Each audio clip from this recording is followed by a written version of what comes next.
আমরা পুলিশকে লক্ষ্য করছি, পুলিশের কঠোর অবস্থান কিন্তু আমরা যেমনটি দেখছেন, একদিকে দেখতে পাচ্ছেন পুলিশের কিন্তু কঠোর অবস্থান, অন্যদিকে কিন্তু আমরা যেমনটি দেখছি যে সেই শিক্ষার্থীরা তারা মিছিল নিয়ে কিন্তু শাহবাগের দিকে আসছেন এবং অন্যদিকে দেখছেন পুলিশের কিন্তু শাহবাগ থানার সামনে কিন্তু পুলিশের কঠোর অবস্থান।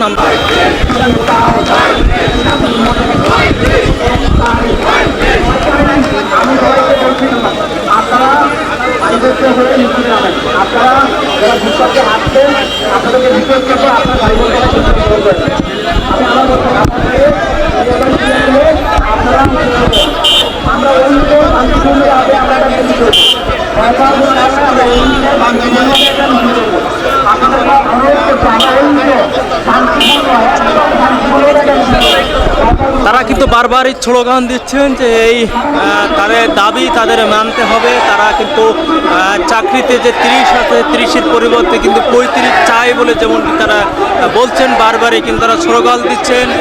এই প্রধানমন্ত্রী শেখ হাসিনাকে উদ্দেশ্য করে তারা কিন্তু বলছেন যে বঙ্গবন্ধুর বাংলায় আমাদেরকে 35-এর যে দাবি এটা মেনে নিতে হবে এবং বারবারই কিন্তু সেই 35-এর স্লোগান কিন্তু দিয়ে যাচ্ছেন এবং যেমনটি দেখছি যে 35-এর স্লোগান দিয়ে কিন্তু তারা কিন্তু রাজু ভাস্কর্যের সামনে থেকে তারা যাচ্ছেন শাহবাগ থানার সামনেই, কিন্তু তারা গিয়ে শাহবাগ থানা প্রদক্ষিণ করে তারা কিন্তু আবার এই রাজু ভাস্কর্যের সামনে এসে এইখানে তাদের সে কর্মসূচি এখানেই কিন্তু ঘোষণা করবেন এবং তারা বলছেন, তারা কিন্তু স্লোগান দিচ্ছেন যে অ্যাকশন অ্যাকশন ডাইরেক্ট অ্যাকশন বলে তারা কিন্তু বারবারই স্লোগান দিচ্ছেন এবং তারা যেমনটি বলছেন যে 35-এর দাবি আমাদেরকে মানতে হবে, মেনে নিতে হবে। তারা কিন্তু রাজু ভাস্কর্যের সামনে থেকে তারা টিএসসি এই যে রাজু ভাস্কর্য সেই রাজু ভাস্কর্যের সামনে থেকেই তারা কিন্তু সমাবেশ শেষ করে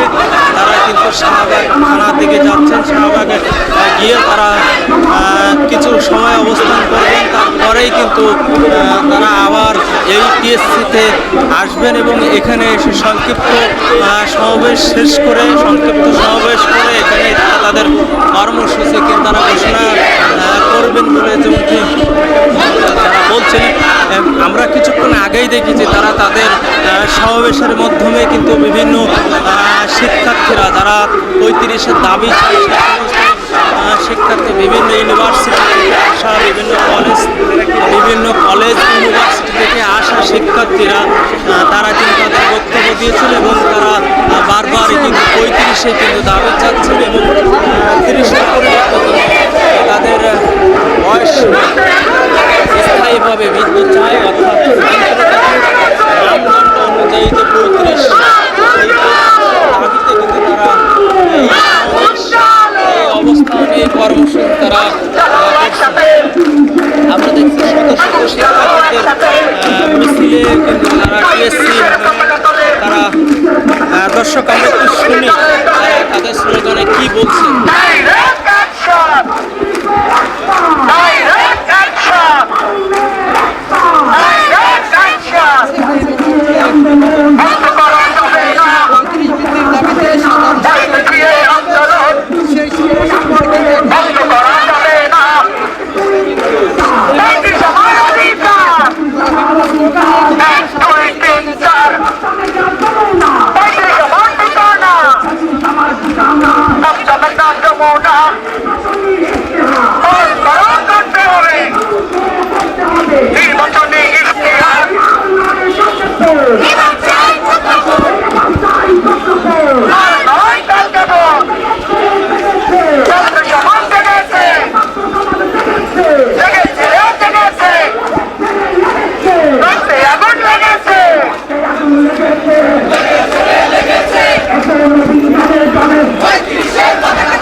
আবেদনের বয়সসীমা স্থায়ীভাবে বৃদ্ধি চাই, অর্থাৎ আন্তর্জাতিক মানদণ্ড অনুযায়ী 35 চাই।